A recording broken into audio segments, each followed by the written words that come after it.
Hey, you know what time it is? It's time for a short clip from the main show. We hope you enjoy this. Okay, so there's so much there we can attack. I think the first thing I want to talk about is the fact that that's a provincial matter. Yep. It's not a federal matter.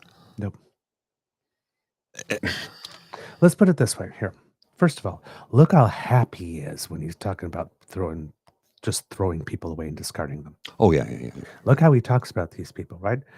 They got a room like it's a hotel since they're going to be there anyway. Let's just keep up. We don't need a revolving door. We need an iron gate. Okay. These alleged 46 or so criminals like this that were arrested 150 times. Let's just say that's real. Right? Let's just say this person that he's talking about is real. This one person Penticton. Mm-hmm. If someone was arrested 150 times in a year and kept on being released, are they being arrested for 150 instances of violent crime? Or is it most likely that's going to be petty crime over and over and over again? And as we were talking about yesterday, Mr. Grizzly, I believe someone who repeatedly commits petty crimes, like, for example, going to a liquor store and walking out slowly, particularly when it's minus 15 outside. Well, and consider they know that. They know that the staff has been instructed not to intervene. Mm-hmm. Period. Do not intervene. So he says they rob a liquor store. I'm like, did they rob it or did they just shoplift? Because there's kind of a difference there. To rob a place, you usually use a weapon and say, Right. give me all your money. They shoplifted. It's what they did. And they walked out passively. So they know they know that the people who work there won't do anything about it because they've been instructed not to.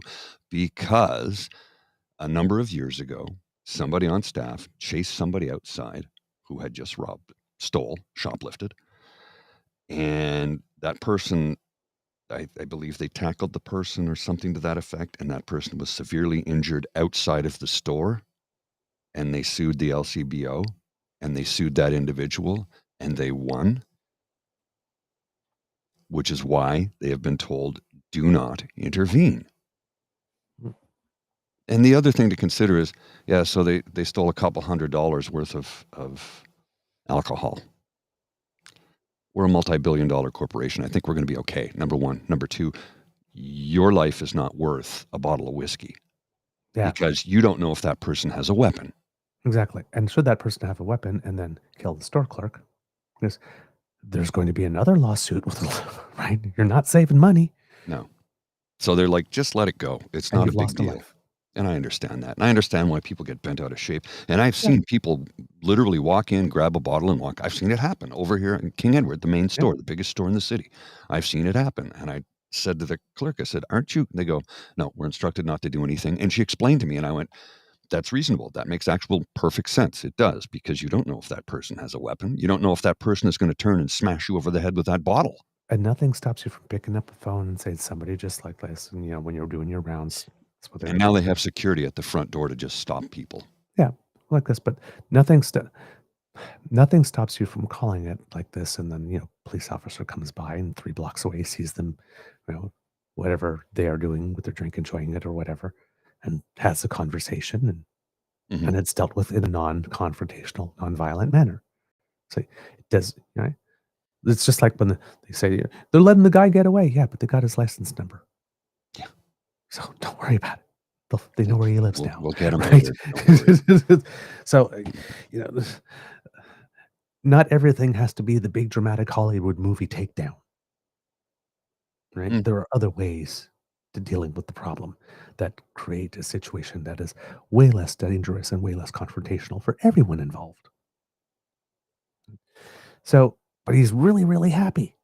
He's really, really happy when he's talking about throwing these criminals. Like, this is how much he thinks of fellow Canadians. And again, remember the saying, you can judge a society. You should judge a society by the way it treats its incarcerated populations. This guy is just happy to lock them up, and just throw them away. Well, and Yesterday, even for petty crime. He stated this yesterday, and I got to read this to you. I will turn hurt into hope by ending taxpayer-funded drug dens and investing in 50,000 treatment spaces to help Canadians recover. That's exactly where I was going next.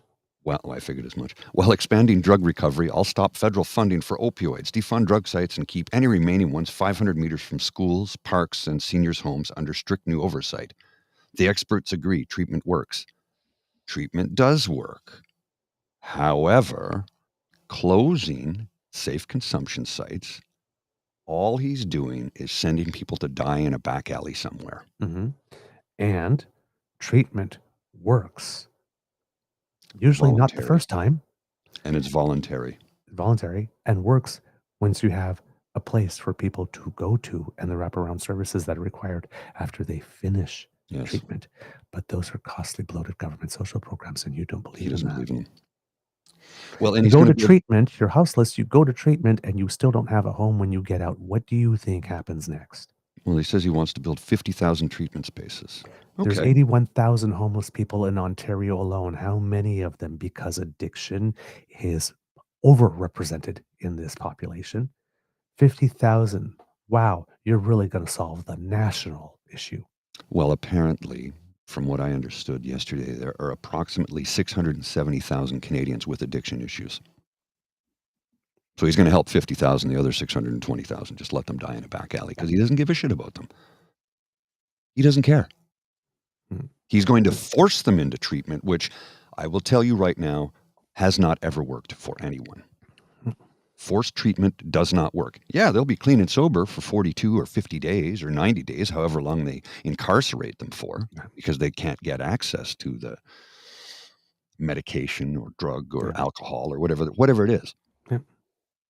And what's he going to, is he going to force, like, you remember during the start of the pandemic when they insisted on keeping liquor stores open and beer stores, and why they did that? Yep. Because people die. People who have severe addictions to alcohol will die without it. Yep. You will die without it. It's as simple as that.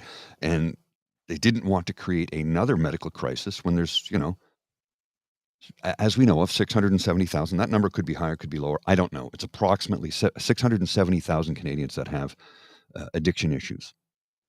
How much is that as alcohol? How much is that as drugs? We don't know. But can you imagine how overwhelmed the hospitals would be with people, which is why they kept the stores open? Yeah. And it made sense. Yes, it did make sense. Because it's, what do we call that again? Safe supply. Mm-hmm. I was in a safe consumption site last night, actually, having a pint of beer. Yep, so was I. But the curling, steak dinner. At the bar at the Curling Row. Well, there's a special steak and a Caesar for $20, and I'm like, steak, yeah. I don't feel like cooking one at home, so I went out and had a steak and a Caesar and a beer. Yep. A Caesar salad, not the drink, yes, Caesar salad. Yes. So the thing with this is that if there's only 50,000 spaces, what are the odds that those 50,000 spaces are going to be 50,000 spaces for the people, as the saying goes, who get caught doing crack in the bathroom at the Royal York, right, rather than at the bathroom at the bus depot? Yeah, what happens there, right? Yeah. He's going to bring 50,000 people back home drug-free because they actually have homes to go to. Right. Once they become drug-free.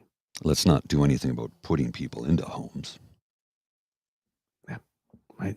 He mocked the housing policy. UBI. Oh, yeah. He mocked the liberal housing policy and his housing policy. There where you saw if you saw the sign on his podium, even though he's already announced no GST. The cut on no GST on houses of 1.3 million or fewer, whether it's your first new home or not. And then he mocked the strategy of retooling Canada to be a modular prefab home hub for the world. Thought that was a stupid idea because where are you going to park your car? Yes, because everyone has cars. Yes, and because everyone who can only afford a tiny home right? Has a car, and well, maybe, well, yeah, I won't go there. No, That's I that's not understand. I gonna. understand. That's okay. Um, Don't worry about it.